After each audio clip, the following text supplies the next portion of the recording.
ஒரு பிளவுஸ்ல first attention எங்க போகும் தெரியுமா?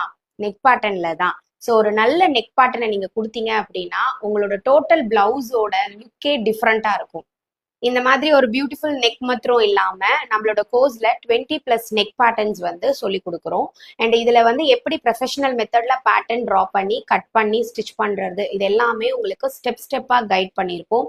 இதெல்லாம் தாண்டி round neck, V neck, collar neck, boat neck இதெல்லாம் வரும்பொழுது ஷோல்டர் கால்குலேஷன் எப்படி எடுக்கிறது, ஷோல்டர் சைட்ல நம்ம எப்படி அட்ஜஸ்ட்மெண்ட் பண்றது, இது எல்லாமே உங்களுக்கு கைட் பண்ணியிருக்கோம். நீங்க ஆல்ரெடி நல்ல பிளவுஸ் ஸ்டிச் பண்ணுவீங்க, பட் கஸ்டமர்ஸ் ஏதாவது ஒரு டிசைனர் பேட்டர்ன் கொண்டு வரும்போது எப்படி ஸ்டிச் பண்றது அப்படிங்கிற டவுட் உங்களுக்கு இருக்கும். ஸோ இந்த நெக் பேட்டர்ன் கோர்ஸை நீங்க கம்ப்ளீட் பண்ணும்போது உங்களோட ஓன் பேட்டர்னை யூஸ் பண்ணி எப்படி நெக் பேட்டர்னை வந்து நம்ம கன்வெர்ட் பண்றது அப்படிங்கிறதையுமே உங்களுக்கு நாங்க சொல்லி கொடுக்குறோம். உங்க பிளவுஸ் டிசைனை அப்கிரேட் பண்றதுக்கு இது ஒரு நல்ல ஸ்டார்டிங் பாயிண்டா இருக்கும். இந்த கோர்ஸ் பத்தின டீடைல்ஸ்க்கு ஸ்கிரீன்ல தெரியிற நம்பருக்கு வாட்ஸ்அப் பண்ணுங்க.